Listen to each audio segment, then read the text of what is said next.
Hey everybody, welcome back to Leon Unity, the creative community for filmmakers, storytellers, and visual artists. And today on Minute It Monday, I'm going to answer the question that I am most commonly asked, which is, what sort of camera should I buy? Full frame or a crop sensor?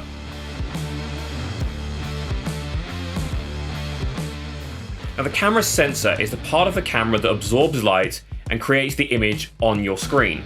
Now there are multiple types of digital camera sensor in the filmmaking world. When it comes to mirrorless and DSLR cameras, the two most common are full frame and APS-C, otherwise known as the crop sensor. Full frame is based off the classic film size of 35mm film, which before digital sensors was the most common standard. And now we live in an age of digital photography, where everybody's phones and cameras and fridges, I guess, all contain some sort of camera. Hell, even Alexa back there has a camera on her. But I'm going to try and explain to you in roughly a minute what the difference and big advantages of full frame really are. Today, we're going to be using two cameras, both of equivalent design, the Sony a6500, which I shoot most of my stuff on, which is an APS-C size crop sensor body, and the full frame a7 III camera. Both are using equivalent lenses at the same aperture across the board here. They're both 24 megapixel cameras, both very effective 6K sensors that downscale to 4K. So the only major difference is between the size of the sensor. And before this Minute Tip Monday begins, don't forget to subscribe and hit the notification bell to stay up to date with all the Minute Tip Mondays and the bigger Leon Unity lessons that come out every Monday. So let's get this timer ready and begin. So the biggest difference between full frame and APS-C or crop sensors boils down to the composition of your image. Their fields of view will be different because the first one is full frame, which gives you the full image, and then comparatively speaking, there is the APS-C or crop sensor, which crops the image by 1.5. Full frame, because of the larger sensor, absorbs more light than APS-C. This creates cleaner image and makes a real difference when it comes to super low light. But until you go to super low light, it's a very minute amount.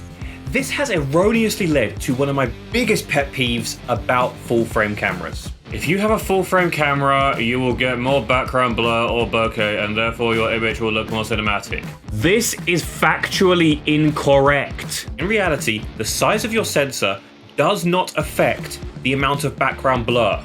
For example, these two different lens lengths on two different cameras, 16mm and 30mm, look identical when cropped at 1.5 for the full frame. The difference comes in the composition of the image. With a full frame sensor, you have a larger field of view, and therefore you can go closer physically to the subject, narrowing the focal distance between you and your subject, as demonstrated here. This makes everything that is out of focus more out of focus, in this case, the background, so more background blur or bokeh. You have to be further away on a crop sensor to make sure that your composition is correct. So what does that mean? Does that mean that full frame cameras are better than crop sensor cameras? When it comes to like for like, yes, absolutely. I thought that was pretty obvious. However, it does depend on what you're trying to do. Until very recently, most movies were not shot with full frame sensors. They were shot with a Super 35 sensor, which is actually closer to APS-C than it is to full frame. In fact, they're nearly identical. Let's say you have a budget of £2,000. Now for £2,000 you can get this, the a6500 or the better a6400, plus all these lenses, an aperture 120D, a good microphone like this Zoom I'm using here, or the Rode that I mount to my camera sometimes. You can get yourself a monitor, you can get a whole bunch of stuff and a lot of good kit. You can get a tripod, you can probably get yourself a slider, you can get yourself a nice Ronin S gimbal. All the stuff that we have linked down in the description below. For pretty much the same price as the a7 III's body. And the irony of that is the Sony a7 III is probably the best, most affordable camera out there for full frame. So really what it boils down to is the composition of your image. You can use a longer lens on APS-C or Micro Four Thirds or whatever you want, as long as you step away from the subject a little bit. That way you can fit them into the image. And don't forget, background blur is not everything. It really depends on the context of the shot you're trying to make. If you want to be focused on a private, intimate moment, then yeah, a close-up with lots of background blur can be great and useful. But if you're tracking someone through a city street that you want people to see the set design, you want people to see what's going on, don't necessarily stop it down to 1.4 and have it on the longest lens you possibly can. For starters, it's just going to cause you issues. That's the most important part, is learning your craft. And that's why we try and teach these lessons at the end of the day. And don't do so many gear reviews like this in general. It is much more important at the end of the day to tell the story through your craft than through your gear.